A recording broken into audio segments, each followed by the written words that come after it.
오늘 하나님이 주실 말씀은 마태복음 14장 22절로부터 33절의 말씀이 되겠습니다. 마태복음 14장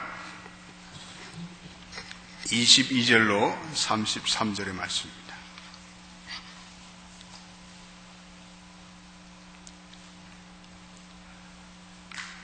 우리 다 찾으신 줄 알고 같이 22절로부터 33절까지 합독해 나가도록 하겠습니다. 예수께서 즉시 제자들을 재촉하사 자기가 무리를 보내는 동안에 배를 타고 앞서 건너편으로 가게 하시고 무리를 보내신 후에 기도하러 따로 산에 올라가시다. 저물매 거기 혼자 계시더니 배가 이미 육지에서 술이 났떠나서 바람이 거슬림으로 물결을 인하여 고난을 당하더라. 밤 사경에 예수께서 바다 위로 걸어서 제자들에게 오시니 제자들이 그 바다 위로 걸어오심을 보고 놀라 유령이라 하며 무서워하여 소리 지르거늘 예수께서 즉시 일러 가라사대 안심하라 내니 두려워 말라. 베드로가 대답하여 가라되 주여 만일 주시어든 나를 명하사 무리로 오라 하소서 한데 오라 하시니 베드로가 배에서 내려 무리로 걸어서 예수께로 가되 바람을 보고 무서워 빠져가는지라 소리질러 가라되 주여 나를 구원하소서 하니 예수께서 즉시 손을 내밀어 저를 붙잡으시며 가라사대 믿음이 적은 자여 왜 의심하였느냐 하시고 배와 함께 오름에 바람이 그치는지라. 배에 있는 사람들이 예수께 절하여 가라되 진실로 하나님의 아들이로소이다 하더라. 아멘. 우리가 사는 이 시대가 포스트 모더니즘 시대라고 하는데 이 시대의 그 뚜렷한 특징 중에 하나는 현대인들이 영성에 대해서 오히려 지난날의 시대보다도 관심이 많습니다. 그런데 그 영성이 주로 좀 이 초자연적인 현상에 대한 현대인들의 관심이 있습니다. 이 젊은 사람들도 영적인 것에 관심이 많습니다. 오늘날 그 뉴 에이지 운동의 문화적인 확산이 초자연적인 현상에 목마름들을 가중시키고 있습니다. 점성술, 손금보기, UFO, 또 영매라든지 초혼이라든지 이런 또 특정 종교에서 보이는 전생과 내세에 대한 그런 이상한 관심들이 현대인이 많습니다. 성모 마리아를 보고 병이 났다. 그래서 치유에 현대인들이 열광적이기도 합니다. 우리가 믿는 기독교도 사실은 이적과 그리고 기적의 신앙입니다. 초자연적인 현상이 성경에 많이 나타나고 있습니다. 그런데 이 성경에 나타나는 이적은 우리 이런 오늘날 현대인들이 이야기하는 어떤 초자연적인 현상과는 또 조금 다른 차원의 본질적인 다른 차원의 의미가 담겨져 있습니다. 이 성경이 보여주는 이러한 기적과 이사는 단지 사람들로 하여금 감탄과 경례를 불러일으키는 데 그치는 것이 아니라 흥미와 볼거리를 제공하는 데 그치는 것이 아니라 신약 성경에 나타나는 이적에는 분명한 이적에 관한 교훈과 진리들이 담겨져 있습니다. 그 이적에는 과연 예수님은 누구인가? 이런 질문을 그 이적은 항상 내포하고 있습니다. 그는 무엇을 하려고 이 땅에 왔는가? 그가 행하신 그 이적의 그 본질적인 의미는 무엇인가? 이러한 본질적인 질문들을 그 이적을 행하면서 하고 있습니다. 그리고 그 이적을 통해서 결국은 우리로 하여금 신앙을 고백하고 있습니다. 그 이적을 베푸신 분이 하나님이시다. 그분이 하나님의 아들이시다. 메시아시다. 그래서 우리가 그 이적을 베푸시는 그분을 진심으로 경배하게 만들고 있습니다. 이적이라는 것, 기적이라는 것은 과학적으로 그 가능성 여부를 우리가 분석하고 설명할 수 있는 것이 아닙니다. 왜냐하면 그 이적 자체가 과학의 원리를 초월하고 있고 초자연적이며 초합리적이기 때문에 그렇습니다. 오늘 우리가 읽은 이 마태복음 14장의 말씀에는 예수님이 행하셨던 위대한 이적 중에 하나의 사건입니다. 오늘 우리가 이 본문을 자세히 읽어보면 마태 기자는 이 앞의 사건에 오병이어의 기적의 사건을 기록하고 있습니다. 그 다음에 오늘 우리가 읽은 23절로부터 주님이 무리로 걸어오신 사건에 대해서 기록하고 있습니다. 사실 많은 사람들을 기적으로 모으신 이 오병이어의 사건이 대단히 중요한 사건이었습니다. 그런데 사람들이 예수님의 이 오병이어의 사건을 보고 나서 예수님을 이 세상의 왕으로 모시고자 합니다. 야, 그분은 대단한 사람이야. 그래서 이 예수님을 세상의 왕으로 사람들은 모시려고 옹립 작업을 하는데 예수님은 그러한 인간들의 추대에 조금도 관심을 갖지 않습니다. 그리고 오늘 제자들을 재촉하사 바다 건너편으로 가게 하시고 오늘 우리가 읽은 23절 말씀에 이렇게 기록되고 있습니다. 같이 한번 읽어보겠습니다. 시작. 무리를 보내신 후에 기도하러 따로 산에 올라가시다. 저물매 거기 혼자 계시더니 예수님은 큰 기적을 이루신 후에 자기에게 찾아오는 어떤 유혹이 오는데 기도하면서 그 마음의 흔들림을 다스리고 있습니다. 자기를 세상의 임금으로 삼으려는 이 세상의 무리들의 유혹을 물리치기 위해서 예수님은 군중으로부터 오히려 떨어져 나와서 그리고 홀로 기도하고 계신다 이렇게 말씀하고 있습니다. 저와 여러분들의 삶의 그 경우도 마찬가지라고 생각합니다. 우리가 무언가 성취를 이루고 무언가 업적을 이루고 난 다음에 반드시 우리 인간들은 마음이 교만해지고 마음이 방심해집니다. 마음을 이렇게 흩어지게 됩니다. 승승장구의 다윗에게 찾아온 것은 중년의 유혹이었습니다. 우리는 뭔가 우리에게 성취가 찾아올 때 우리 자신에게 엄격해져야 합니다.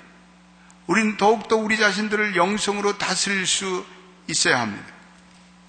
오늘 이 본문의 말씀은 아주 중요한 사건이기 때문에 마가복음에서도 기록되고 있고 요한복음에서도 기록되고 있습니다. 그런데 오늘 베드로가 예수님이 오시는 것을 보고 무리로 걷다가 빠진 기사는 마태복음에만 기록되어 있습니다.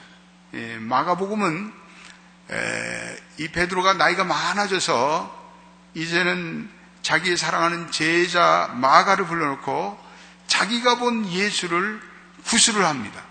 다 이렇게 내가 이런 사건이 벌어졌다 이렇게 하면 마가가요 그걸 다 기록을 합니다. 이 마가복음은 그렇게 만들어졌다고 학자들이 말하고 있습니다.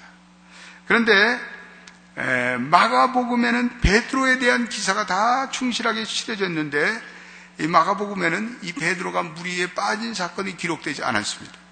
그래서 마가복음에 기록되지 않은 것은 구술한 베드로가 의도적으로 자기의 부끄러운 행위를 생략지 않았는가 이렇게 성경학자들이 추론을 하고 있습니다. 그런데 마태는 그 당시에 배를 타고 베드로와 함께 이 갈릴리 바다 가운데 있었기에 이 베드로가 물에 빠진 실족의 사건이 매우 생생한 사건이었습니다. 그래서 오늘 그 사건을 기록하고 있습니다.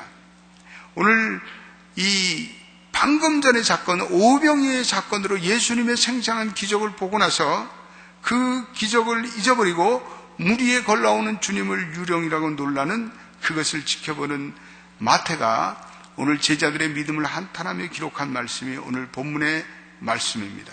그런데 오늘 이 마태복음 8장에는 풍랑을 잔잔케 하시는 예수님의 사건에 관해서 조금 다른 각도에서 오늘 14장은 다루고 있습니다. 오늘 예수님께서 8장에는 이 큰 풍랑을 향해서 예수님이 꾸짖었다 이렇게 얘기하고 있습니다. 그런데 오늘 14장에는 예수님 그런 액션이 보이지 않고 있습니다.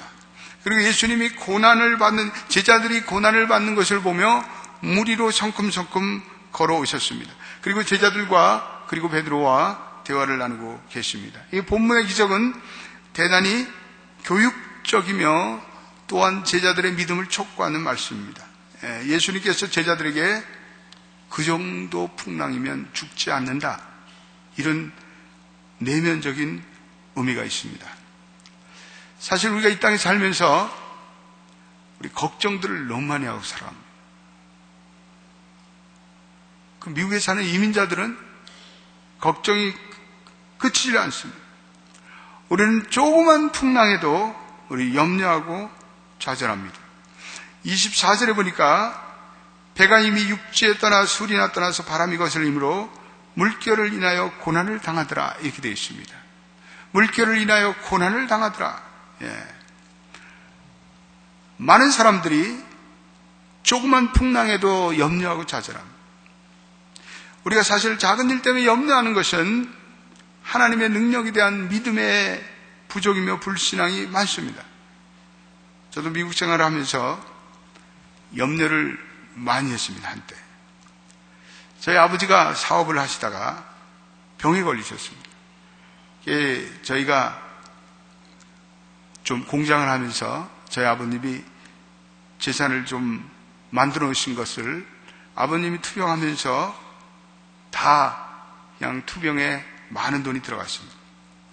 그리고 아버님이 돌아가시고 나니까 집도 공장도 다 날라갔습니다. 전세금이 조금 남았는데 지금 생각하니까 한 3,000불 정도가 남았던 것 같아요. 그러니까 누님들이요, 그 3,000불이 남은 걸 이렇게 보시더니 아마 재산이 많이 남았으면 서로 뭐 그것 때문에 싸웠을지도 모르죠. 그래서 야, 이거 3,000불 너나 가져라 그래요. 제가 장남이거든요. 그러면서 너 지금 미국 갈 텐데 이거 가지고 학비해라 그래요. 학비 조금 더 대주시기나. 그래서 3,000불 가지고 미국 왔습니다. 근데 3,000불 가지고 미국으로 와서 사실은 그때 학비만 해도 1년에 10,000불이 드는 그러한 학비인데 어떻게 되겠지? 그리고 미국으로 건너왔습니다. 3,000불을 가지고 공부를 시작하는데 두려움이 많았어요. 걱정이 많았어요. 돈이 없어서 학교에서 쫓겨나지는 않을까.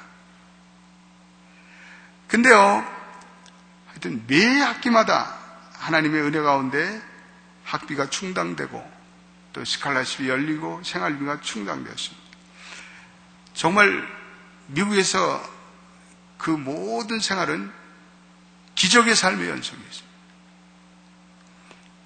까마귀를 통해서 먹이시는 하나님의 엘리야의 하나님을 제가 그때 경험했습니다. 그래 공부를 잘 마치고 지금까지 굶어 죽지 않고 잘 살고 있습니다. 우리 걱정을 너무 많이 하고 삽니다. 내가 이러다가 미국 와서 실패한 게 아니고 끝장나는 것이 아니고 우리 거리에 지나는 홈리스 피플을 보고 야, 나도 저런 신세가 되지 않을까. 우리 염려하고 걱정합니다. 여러분, 우리는 기우라는 것을 많이 합니다. 쓸데없는 걱정을 많이 합니다. 여러분, 우리가 누구입니까? 우리가 누구예요? 네? 우리가 하나님의 자녀입니다. 이 세상에서 가장 권세 있는 축복은요, 당신은 하나님의 자녀입니다. You are the children of God. 우리 옆에 분들에게 당신은 하나님의 자녀입니다 라고 축복하십시다. 우리는 하나님의 자녀입니다. 시편 37편 24절로부터 25절은 제가 제일 좋아하는 말씀인데, 하나님은 의인을 버리거나 그 자손이 걸시감을 보지 못하였다라고 말씀하고 있습니다. 하나님은 의인을 버리지 않습니다. 할렐루야.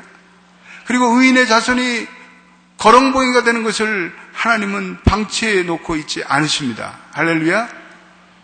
그래서 어느 미국의 사회학자가 교회를 잘 섬긴 가난한 장로들의 자손들과 가난한 목사 자녀들이 나중에 부자가 되는 것을 이 데이터를 통해서 조사한 재미난 책이 있습니다. 여러분, 조금도 염려하지 마십시오. 굶어 죽지 않습니다. 하나님은 의인이 버림을 당하거나 걸씨가는 것을 보지 못하였다고 시편 기자는 우리에게 말씀하고 있습니다.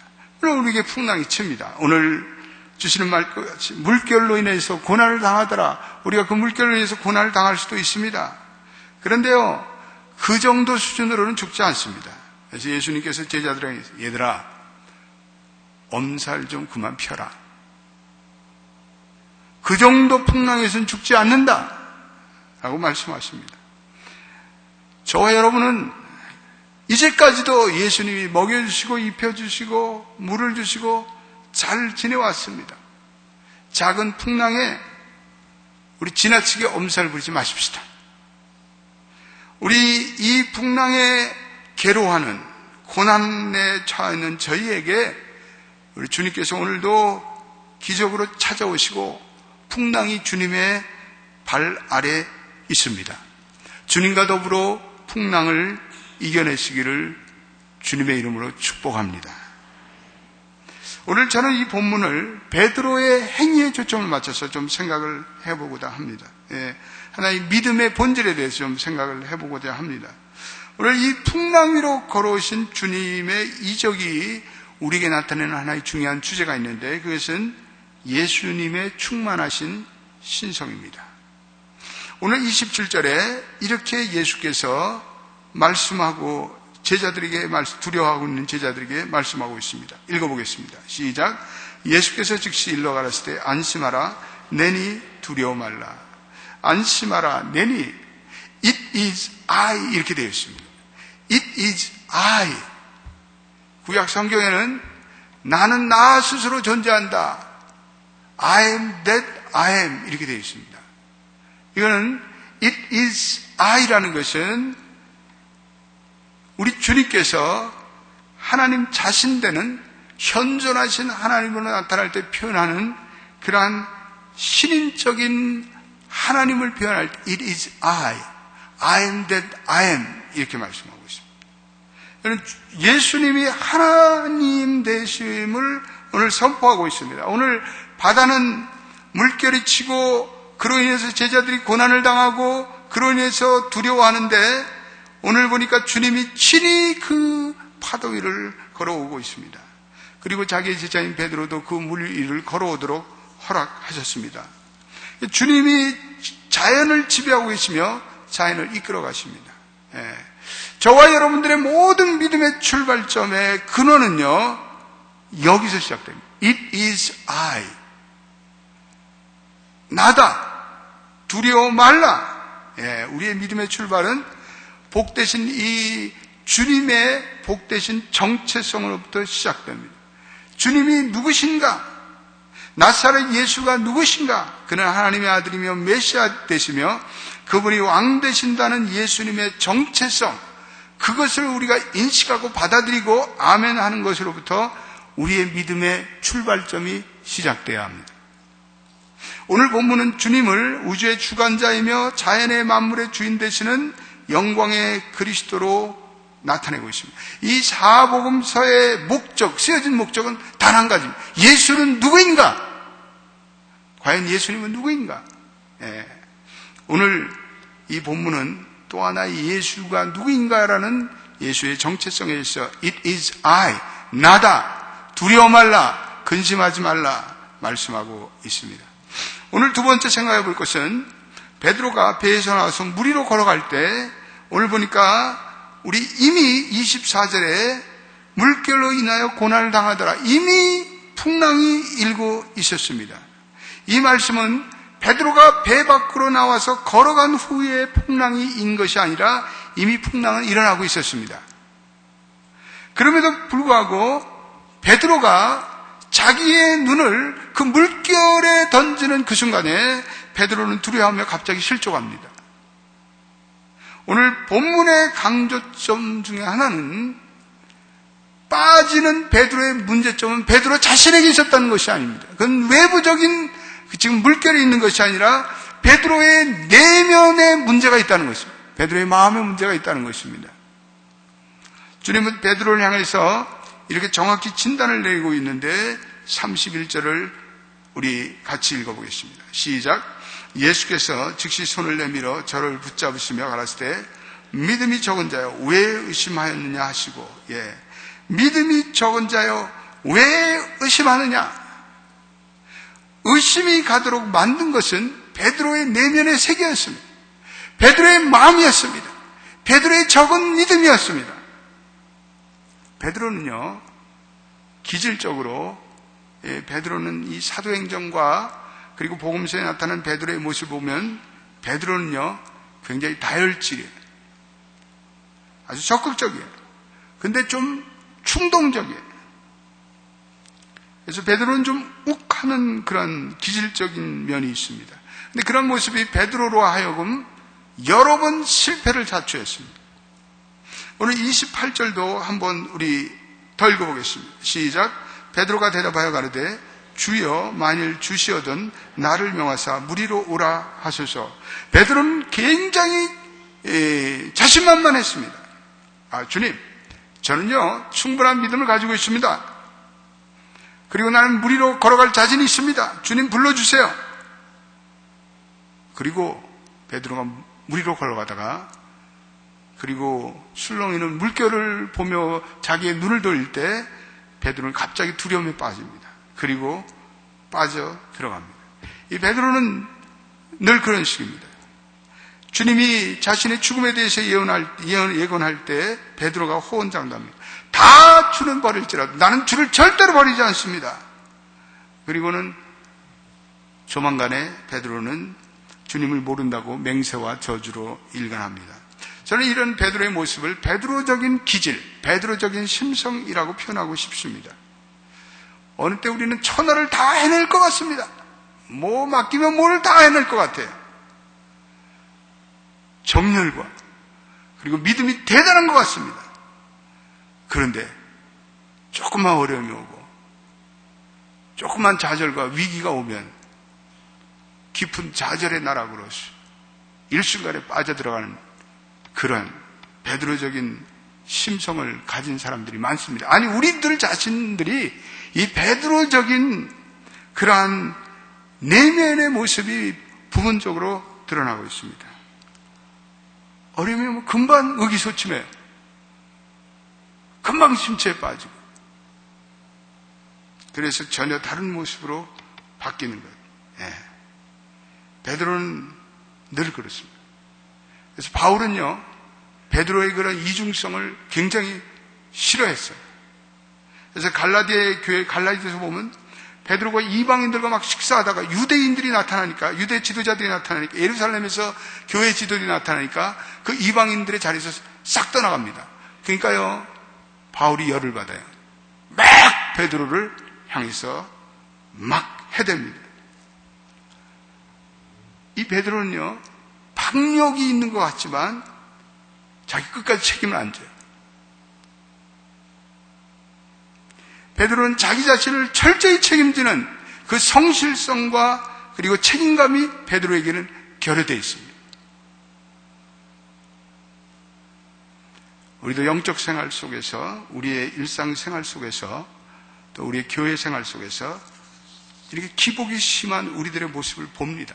우리도 다 베드로 같은 모습들이 부분적으로 우리의 삶 속에서 나타나고 있습니다. 사실 오늘 베드로의 의심은 자기가 만들어낸 의심이었습니다. 베드로는 그 물결을 바라보는 그 순간에 그 의심이 발생됐습니다. 그 누구도 베드로에게 의심될 말을 던지지 않았습니다. 다만 베드로가 스스로 그 물결을 보고 자기가 의심을 만들어내고 그 의심 속에서 빠져 들어갔습니다. 문제는 베드로의 믿음의 강도였습니다. 의심은 다 찾아옵니다. 신앙의 회의는 누구나 다 있습니다. 그런데 우리가 그 의심이 찾아왔을 때 우리가 그 의심을 극복할 수 있는 우리에게 믿음이 있어야 합니다. 베드로는 믿음은 존재했지만 의심이 그를 지배할 때 그 믿음이 흔들릴 수밖에 없었습니다. 오늘 우리가 이 본문을 보면서 우리는 이러한 베드로의 의심을 극복하고 어떻게 보다 새로운 믿음으로 나갈 수 있는가, 우리에게 도전이 되는 그런 질문이 여기서 나올 수가 있습니다. 오늘 우리는 예수님께서 It is I, 내니 두려워 말라, 예수 그리스도의 메시아 되신, 왕 되신 그분의 능력과 권능에 대한 분명한 확신이 필요합니다. 28절에는 주여 만일 주이시거든 나를 명하사 무리로 걸어오게 하소서. 여기에는 베드로가 믿음을 가지고 있었습니다. 예수님의 정체성에 대한 확고한 믿음을 가지고 있었습니다. 그러기에 무리로 걸어갈 수가 있었습니다. 우리 기독교 신앙은 감정적인 게 아닙니다. 뭐 어떤 때는 막 뜨겁다가 식는 그런 것이 아니라 우리는요, 이 주님의 정체성에 대한 확고한 지식에 달려 있습니다. 주님은 누구신가? 예수님은 누구신가? 그리고 왜 예수님이 이 땅에 오셨는가? 우리는 이러한 그 믿음에 대해서 우리는 견고히 서 있어야 합니다. 주님이 오신 것은 의인을 부르러 오신 것이 아니라 죄인을 불러 회개하러 오셨다고 말씀하고 있습니다. 어떤 교인들이 제게 와서 자기가 걷는 신앙의 어려움에 대해서 상담을 합니다. 자기 마음이 우울해지고 또 내가 예전에 지은 죄로 인해서 내가 고통스럽습니다. 답답함을 얘기합니다. 그래서 목사님, 내가 지난달에 얼마나 정말 영적으로 타락한 삶을 살았는지 목사님 잘 모르실 거예요. 한탄합니다. 여러분들 생각해 보십시오. 그렇기 때문에 주님이 우리에게 오신 것 아닙니까? 주님이 우리가 완벽하다면 왜 주님이 오셨겠어요? 내가 의인을 부르러 온 것이 아니라 죄인을 부르러 회개하러 오셨다고 말씀하고 있습니다. 우리가 정죄에 빠졌기 때문에, 우리가 죄에 빠져있기 때문에 주님이 오신 것입니다. 우리 성경이 증거하는 이 사실을 확실히 믿어야 합니다. 우리는 우리 스스로 향해서 죄책감을 주고 정죄감을 주고, 그런데 우리는 그것 때문에 주님이 이 땅에 오신 그 분명한 필요성을 우리는 깨달아야 합니다.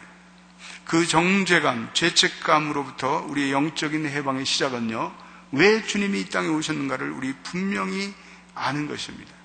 그래서 우리 신앙생활은요, 물론 우리가 마음이 뜨거워지는 면도 있지만, 이거는요, 성실한 천국의 서기관처럼 우리가 매일마다 말씀을 읽고, 그리고 그 말씀대로 살고, 말씀 안에 바로 갈 때 우리에게 영적인 자유함이 있고, 또 우리에게 두려움과 그 의기소침함과 그런 것에서부터 자유를 얻을 수 있습니다. 우리 매일 큐티하고, 매일 말씀 묵상하고, 기도의 줄을 놓치지 않고, 이거 기본입니다. 이거 안 하면 우리 죽습니다. 이거 안 하면 우리 서바이브를 못 합니다. 이거 안 하면 우리 흔들립니다. 그러니까 어떠한 형태든지 여러분들이 매일 묵상하시고 말씀 읽고, 우리의 모든 구원의 확신은요, 하나님의 말씀에 근거한 진리의 결과입니다. 이건 감정의 결과가 아닙니다. 그래서 우리의 구원을요, 자꾸 감정에 두면 헷갈려요. 그래서 내가 마음이 디프레션에 빠지면 하나님께서 구원을 뺏어 간 것으로 생각이 들고, 하나님 나를 버렸다고 생각이 들고, 이거 왔다 갔다 해요. 그러나 우리의 모든 구원은 우리를 구원하신 그 구원의 진리, 그 사실의 기관차가 맨 처음에 가고, 그 다음에 거기에 그것을 향한 우리의 믿음이 2번이고, 그 다음에 감정이 3번이에요. 저는 감정이 중요하지 않다고 얘기하는 건 아닙니다. 우리 감정이 중요해요.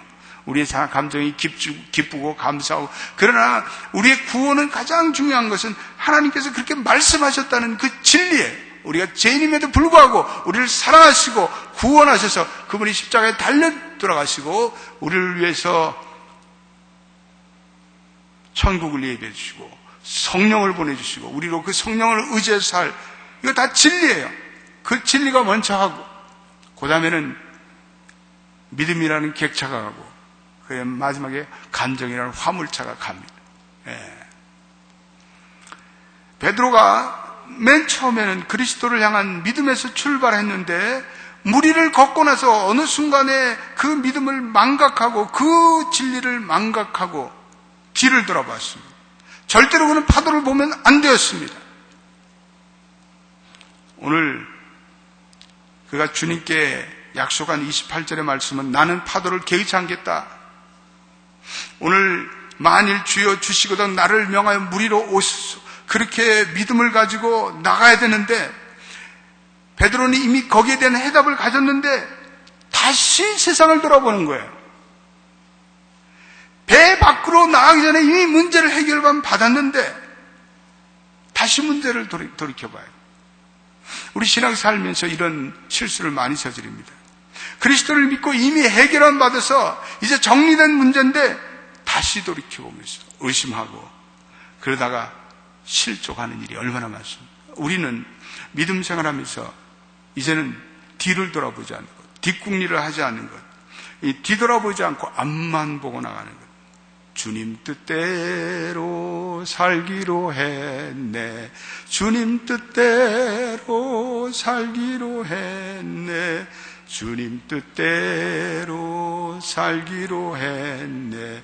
뒤돌아서지 않겠네.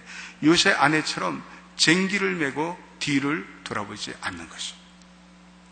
예전의 문제로, 예전에 다 믿음으로 해결된 문제를 왜 또 들먹이면서 주님, 내가 이거 구원을 받았는지 안 받았는지 헷갈립니다. 왜 그러냐고요? 이미 끝난 문제인데. 나는 이제 그리스도의 십자가와 보혈의 문제로 그 문제를 처리했으니까 나는 흔들리지 않겠다. 우리 그러한 믿음으로 살아야 합니다.